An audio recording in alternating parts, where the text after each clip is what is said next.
You're listening to the School Leadership Reimagined podcast, episode 303. How do builders like us make a dramatic difference in the lives of our students in spite of all the obstacles we face?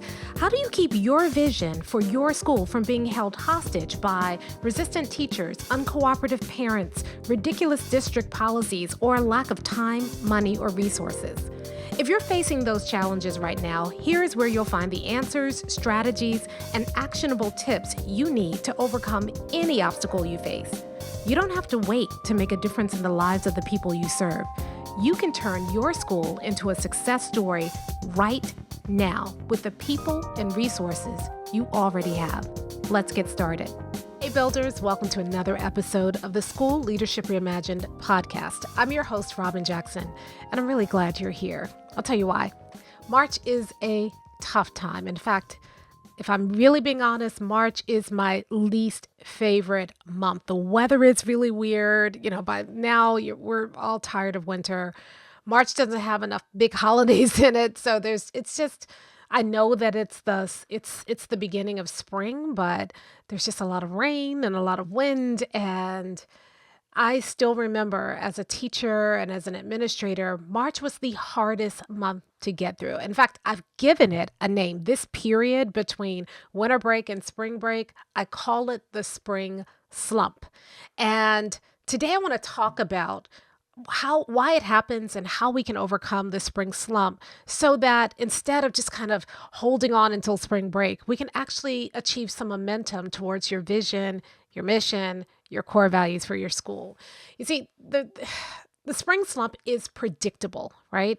Energy naturally dips about this time of year. So after months and months and months of pushing, teachers and students and we're all tired, right? The urgency at the beginning of the year is gone. The New Year's resolutions that we make in January have already worn off. Summer is still far away. And so it's natural that this is the time of the year that we slump. And then the other thing that happens is that usually testing season is right in front of us. So we're feeling a lot of extra pressure and it kind of hijacks our focus. We're starting to feel like, we got to get things ready for the test, and everything becomes about test prep instead of about making steady movement towards our goals. And so for the teachers, they feel like, they're feeling the pressure. The kids are feeling the pressure. We're feeling the pressure. We only have X number of weeks or X number of days left until testing starts. And, this is where the rubber meets the road. This is where all those plans we made in the summer, we're going to find out if they actually worked. And that creates a natural amount of pressure. And so what can often happen is that we get stuck in survival mode, right? We've got a lot going on. You start to feel like you're just putting out more and more and more fires. It's hard to be proactive during this time of year. And if we're not careful, this spring slump becomes the default. I mean, think about it. Year after year after year, we always reach this point and it's always a pain. And yet we just accept it as, well, this is part of the school year. There are ebbs and flows in the school year. We're in an ebb right now. And I just want you to know it doesn't have to be this way. You have a choice, and the spring slump does not have to happen. And so let's talk about how you can avoid it and overcome it and how you can prevent it from ever happening again. Let me tell you what not to do first, right? So your leadership training is going to kick in right about now. And so you see the slump, you feel it yourself, you see it with your teachers, and your leadership training is going to tell you that all you have to do is push harder. All you have to do is just get focused. And so you start having more accountability meetings. You start sending those, hey guys, let's stay focused emails. You start putting more pressure on yourself and on other people when you're already tired and when they're already tired. Or your leadership training is going to tell you that you need to do more to motivate your staff. So you start trying to look for incentives and pep talks so that you can get some sort of short burst of enthusiasm. But that little tweak, as fun as it might be, that you do for your staff, it doesn't result in long-term motivation and momentum. It doesn't overcome the fatigue that people are feeling or the disengagement that people are starting to feel in your school. So yeah, sure, make people pancakes. Sure, get them some swag, but just recognize that that is not going to solve the spring slump. Now, maybe your leadership training is telling you, we just need more structure. I talk to principals all the time and they love, when I talk about how in BU we help you build systems. And they're like, yeah, that's exactly what I need. I need systems, but slow down, be careful, because just adding more structure, just saying, okay, I want all teachers using this lesson plan, or I want all PLC meetings to run the same way, or start doing more walkthroughs and with more checklists and more check-ins. That structure without any kind of foundation and a bigger vision, mission, and core values just feels like you are trying to control people. And people, what it does is it makes people feel more resentful because you're enforcing the structure on them when they're already tired. It makes them feel more drained because now, in addition to everything else they're struggling with, they have to now learn or get reacquainted with the new structure. And you'll find that most of the time, that extra structure you impose is not giving you the results that you're after. And then when that doesn't work, your leadership training will say, well, you just need to throw more PD at the problem. And that is based on the assumption that teachers just need more strategies, when in reality, they don't need any more strategies. They have enough strategies. They're either not using them or not using them effectively. So just giving them more PD doesn't overcome the slump. It, in fact, it exacerbates the slump. I remember when I was doing a lot of teacher PD, I hated this time of the year, right? Because everybody was calling me, end of February, beginning of March, before spring break, to give everybody an extra boost before the test. And because I did a lot of work around rigor and supporting struggling students, they would call me and want me to come in and in one day magically overhaul their teacher's entire planning process and student support process so that they could magically achieve the 5% gains that they had promised that they were going to achieve in their strategic plan at the beginning of the year. And it got to the point where I just stopped doing one-day engagements, because we all know that one day of PD is not going to create that kind of magic. I mean, I was good. I was not that good. I don't think anybody is. That if PD is not an ongoing conversation, just injecting it here to try to overcome the the slump is not going to matter. All right. So then we say, okay, we just need to push the kids a little harder. So you start saying things like to the kids, like, the test is coming. You got to be ready. You need to learn this. This is going to be on the test. This is your last chance. That stuff doesn't work. And all it does is it creates pressure. It makes the kids think that it's not about learning, it's about testing. And so all of these leadership strategies that we normally use this time of year, they're not fixing the problem, they're making the problem work. These traditional responses assume that people are just lazy or they just need a push. And so what we do is we double down on trying to control things, and it's less about our teachers and more about us and because we're feeling the slump too. So we just got to just tighten things up when we don't feel like doing the work either. This is one of the times when, at least for me, I had the lowest amount of energy. I would find myself, if I wasn't careful, I could find myself kind of phoning it in, like this is the slog portion of the school year. And so then I would feel guilty about phoning it in or just not feeling like I wanted to do anything. And I'd say, okay, Robyn, got to tighten up. And then I try to tighten myself up and, get into more classrooms and do the work. And all I was doing was just creating more pressure on myself and creating more pressure on my teachers, and thinking that just tightening things up was going to fix my motivation and fix their motivation. It never does, because the problem this time of the year is not a motivation problem. The problem is that you've been going through the school year up until this point, and some habits have crept in that are not aligned with your vision, mission, and core values. Some strategies have crept in that are not aligned with your vision, mission, and core values. And it's really easy to lose focus at this time of the year. And the more out of control you feel and the more of the spring slump you feel, it's a sign that you are out of alignment. It's not a system problem, the spring slump. It's not a motivation problem either.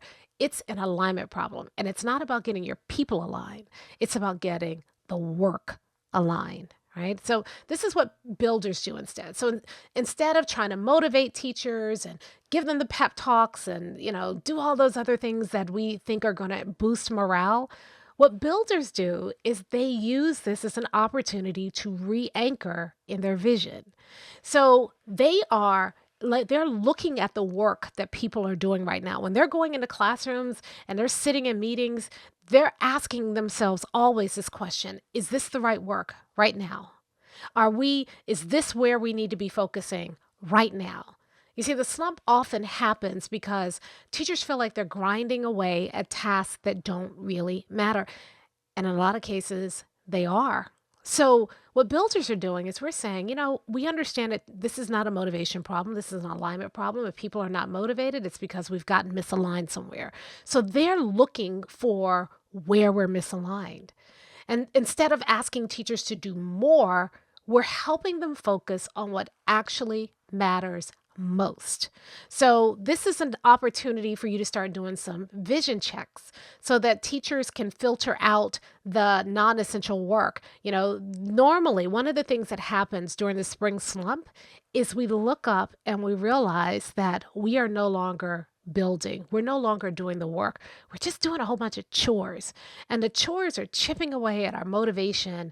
And this is an opportunity for us to kind of audit the work that we're doing and that we're asking other people to do and saying, are these chores or is this the work? I'm going to link to the chores versus work podcast in the show notes, because if you have not listened to that podcast, now's the time to listen to it, because this is when you're stuck in a lot of chores and you don't even realize it. You're just going through the school year. One day you look up and you're like, wait a minute, when did I start doing all of these chores? It happens to all of us. I even had to do a vision check this week because I was getting caught up in the chores. And I know why we do that, right? Because a lot of times when you're in a slump, you feel like, you start beating yourself up. I'm not being productive enough. And that's what was happening to me. And so I was beating myself up and saying, I'm not being productive enough. And so I started focusing on being more productive instead of moving the work forward. And chores make you feel productive. You get something done, you can cross it off your to-do list. No matter that it may not be the thing that you should be working on right now, the thing that's really going to move you closer to your vision, that satisfaction of crossing it off your to-do list feels really, really good. It makes you feel like, I'm doing something. I'm not as much of a slug or a laggard as I thought I was. But if it's not the right work, it doesn't matter if you've accomplished it. And that is a very temporary boost. The same thing is true for looking at the work we're asking of our teachers. Are we asking our teachers to do a bunch of chores, or are we asking our teachers to do the work that really matters? Making sure that we have an explicit connection between teachers' daily work and the bigger, larger purpose, your vision, mission, and core values, will help people become re-engaged in the work. And it's going to have a greater impact on your students, because when your teachers are just slogging through and you're just slogging through, then it impacts our kids. They start to disengage as well. And they're not doing it because they're lazy. They're doing it because on some level, they know it. They get that what we're doing right now is not connected or aligned with that vision, mission, and core values, that we are just dragging them through the chores with us. And that helps them feel like they are just jumping through hoops and that school doesn't have the same kind of relevance. So we have to make sure that the work we're doing is aligned with our vision, mission, and core values, not just so that we can keep our teachers motivated, but so we can keep our kids motivated too. Because when you're dragging them through the chores, it turns them off. It immediately impacts their motivation. It immediately impacts their engagement. But when that work is realigned to that vision, mission, and core values, that's what gets the kids to re-engage in the work naturally. And you don't need any pep talks. You don't need any incentives, because the work is meaningful, it's purposeful, it makes sense. Now, the next thing that builders do is that instead of pushing harder as our kind of default, the first thing we do is when things are feeling off and sluggish, we look to see where we're misaligned, right? So the spring is a weird time because it's when most schools have the biggest gap between what they said they wanted to achieve in the summer and what they're actually doing. We get the momentum of that beginning of the school year. We ride that right around the time, I call it the October surprise. Then the October surprise happens. We get off track, but then we like, we got to get back on track. And we try to, push until winter break. Then after winter break, we come back and we've, spent the break thinking about all the things we still need to do. And we still have a whole semester left. But by about March, we are looking up and we're saying we're starting to satisfy. We're starting to realize we didn't get everything done we thought we were going to get done this year. And it starts to feel almost like it's too late. It's not too late, right? So the thing that will help you make it to the finish line and still show results this year is not by pushing harder, but by really focusing on the work that matters and only the work that matters. So instead of pushing harder, what you need to do is start looking around and saying, where are we misaligned? Where are we working on work that does not matter?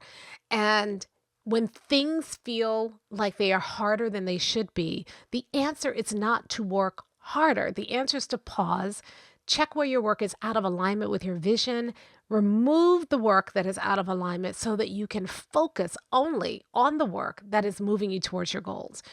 You see, misalignment creates extra work. And the moment you fix it, the work becomes easier, it becomes more sustainable because you are doing only the work that really, really matters. Right. So here's the third thing that builders do, right? Instead of, forcing follow through and feeling like, we're in this slump, so I need to double down on control over my teachers. What builders do is we build more ownership, right? So a lot of times our teachers feel like they are cogs in the machine, right? We're always telling them what to do. We don't allow them to make their own choices in many cases.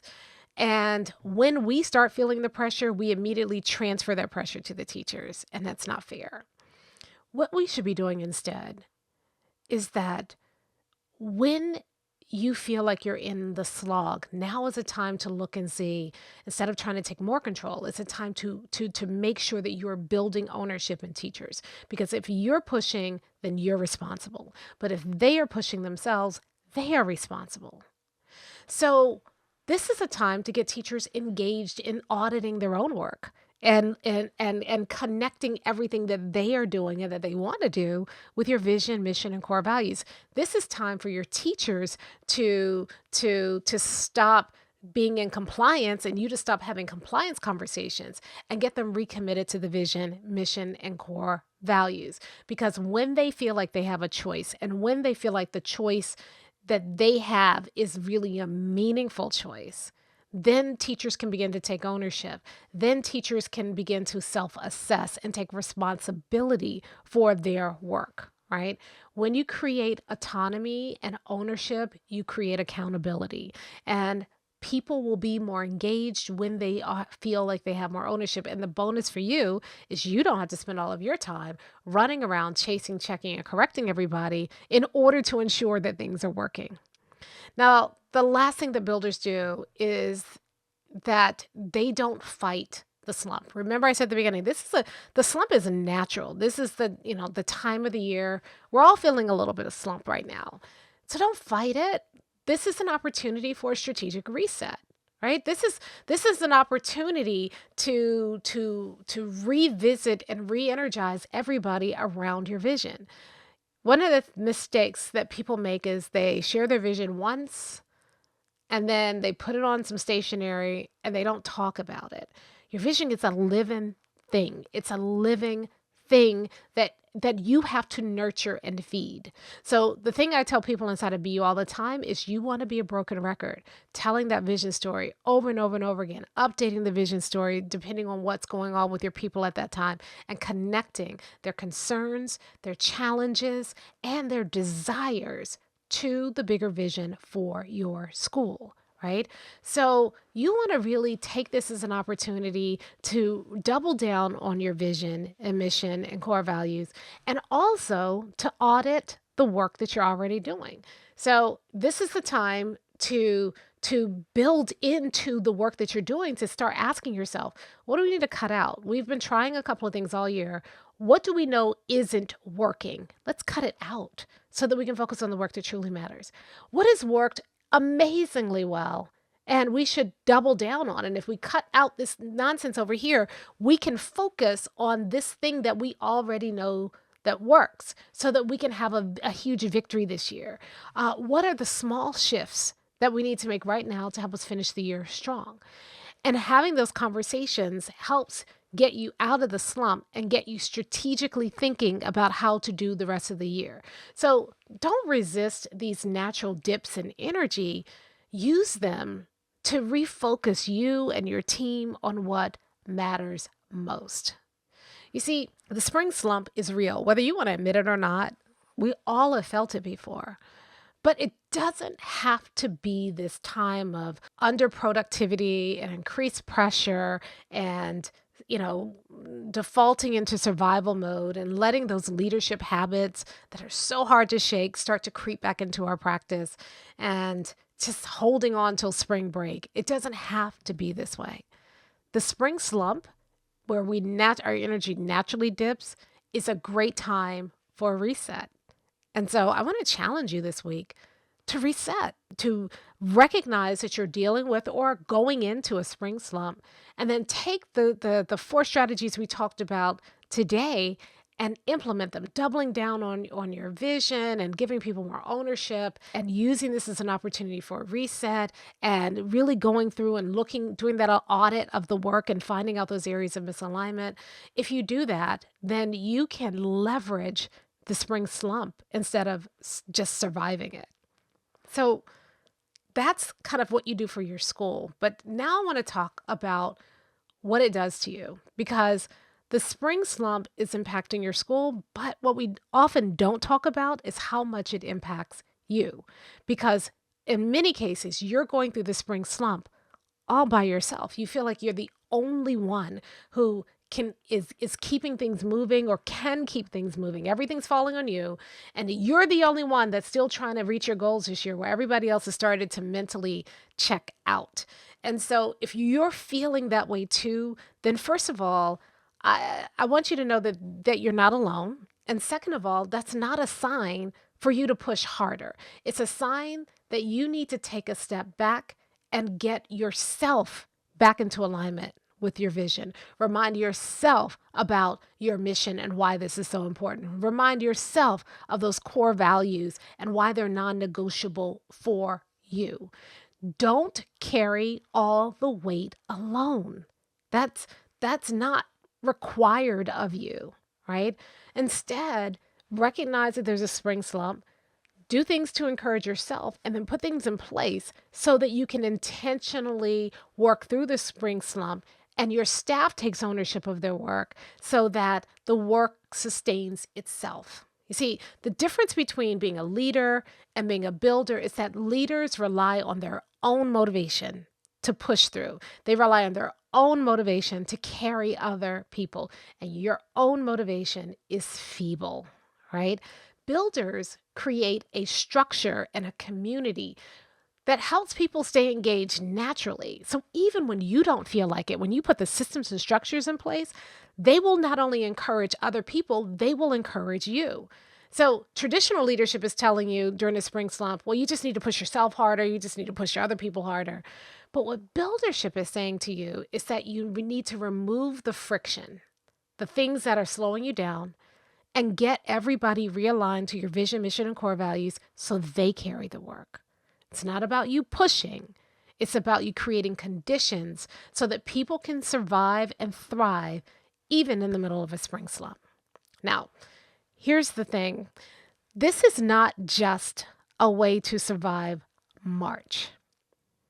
This is how builders operate all year long. You see, when your school is truly aligned, you don't have to push so hard. You don't have to fight for motivation. Instead, what you do is you create a school where students and teachers stay engaged because the work itself makes sense. The work itself has meaning. And this is how you build a school that begins to start to run itself. So if you're feeling the slump, first of all, know that you're not alone. This is the time of year, and it's easy to start thinking, is it just me? Am I the only one who's still trying? I want you to know that you're not. But also know that the spring slump isn't just a season, it's really a symptom. It's what happens anytime a school drifts away from what really matters. And if this is happening every single year to you, that's a sign that something deeper really needs to shift. And that's a sign that you got to get your school into alignment. Now, here's the good news. You don't have to keep pushing through on your own. And you don't have to white knuckle your way to the finish line either, so that you can just get to the summer and then, before you even had a chance to catch your breath, you're back at it all over again and having to do it all over again next year. You don't have to fight against the slump either, right? What you do is you just fix what's causing the slump so that you don't have to deal with this every single year. And one of the reasons that we have Buildership University and this podcast and the Buildership community is because you're not getting this message out there, right? Nobody else is telling you this. And I just want you to know that it doesn't have to be this way. You don't have to survive the spring slump. You can make the spring slump serve you and move you closer to your goals. Okay, so I hope that was helpful for you today. I do have one more thing I want to tell you before we go today, and that is I want to talk to you about the Buildership community because I've gotten some questions and there's a lot of curiosity around it. Now, we are officially launching the community on March 24th. But right now, before we launch, I don't, do we have a landing page? I don't, we're working on it. Do we, have all the pieces in place? No. But if you want to get in early, before everybody else and get in at an early bird rate, then you need to go to buildershipuniversity.com/community. One of the things that makes the community different from Buildership University is Buildership University is a mentorship. So it's much more intense, a lot more kind of support and feedback, and you're working through kind of a structured curriculum, and there's on-demand training and accountability and a lot of intensive support and feedback. And that's great for a certain kind of person. But for some of you, you're not ready for a mentorship right now, but you do want to get access to some actionable training that can help you start to implement the Buildership model right now, that can help you to start to solve some of your bigger challenges. And that's why we created the Buildership community. Inside the community, you get three things. The first thing you get is you get actionable training. So this is not the Buildership curriculum, but these are one-off masterclasses, all designed to help you do something very specific. So we just did a masterclass about the 5 in, 5 out method. We have a masterclass coming up about master scheduling. We have a masterclass in there about how to hire your next AP. Very, very specific, actionable training. Not only do we have the masterclasses, this is my favorite part. I didn't realize it was going to be my favorite part, but we created a series of playbooks that take you step by step through specific processes. These playbooks, we shared them with some people already, and it's just blowing people's minds. The playbooks and the tools, step-by-step playbooks that walk you through a process, how to have a one-on-one with a team member.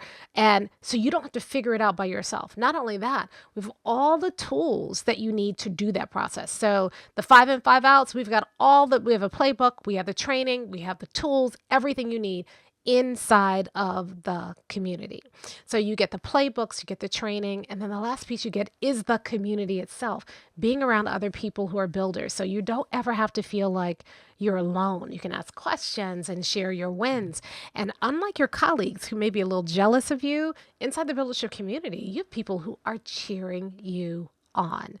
This is not a Facebook group. This is unlike anything you have ever experienced before. This is a place where you can go if you are a builder and get some support and get actionable training and resources and tools so that you can implement the Buildership model wherever you are.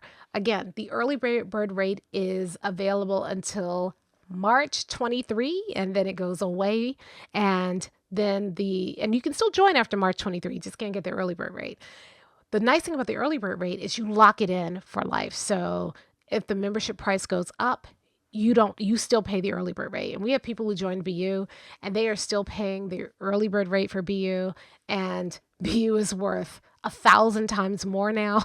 So, and I don't think I'm exaggerating. I'm close, maybe 800 times more than what they're paying, but they're still paying it because when you lock in that rate, we mean you lock it in for as long as you're a member.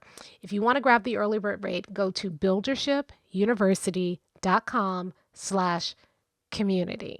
buildershipuniversity.com/community. So let's just get back to the spring slump for a second, because my challenge to you this week is this. If you are feeling the spring slump yourself, or you are seeing other people start to feel it, try to resist the urge to default to the leadership training, because it's not working. I mean, if it worked, you wouldn't have the spring slump every year. It wouldn't feel like a slog. So that's not working. My challenge to you this week is that instead of surviving the spring slump or trying to motivate or drag people through it, why not take a look at the real problem? Because the reason you're feeling it is that something in the work is misaligned. And then get the work back into alignment so that you can overcome the spring slump like a builder. All right, I'll talk to you next time. Hey, if you're ready to get started being a builder right away, then I want to invite you to join us at Buildership University. It's our exclusive online community for builders just like you, where you'll be able to get the exact training that you need to turn your school into a success story right now with the people and resources you already have. Inside, you'll find our best online courses, live trainings with me, tons of resources, templates, and exemplars, and monthly live office hours with me, where you can ask me anything and get my help on whatever challenge you're facing right now. If you're tired of hitting obstacle after obstacle and you're sick of tiny little incremental gains each year, if you're ready to make a dramatic difference in your school right now, then you need to join Buildership University. Just go to buildershipuniversity.com and get started writing your school success story today.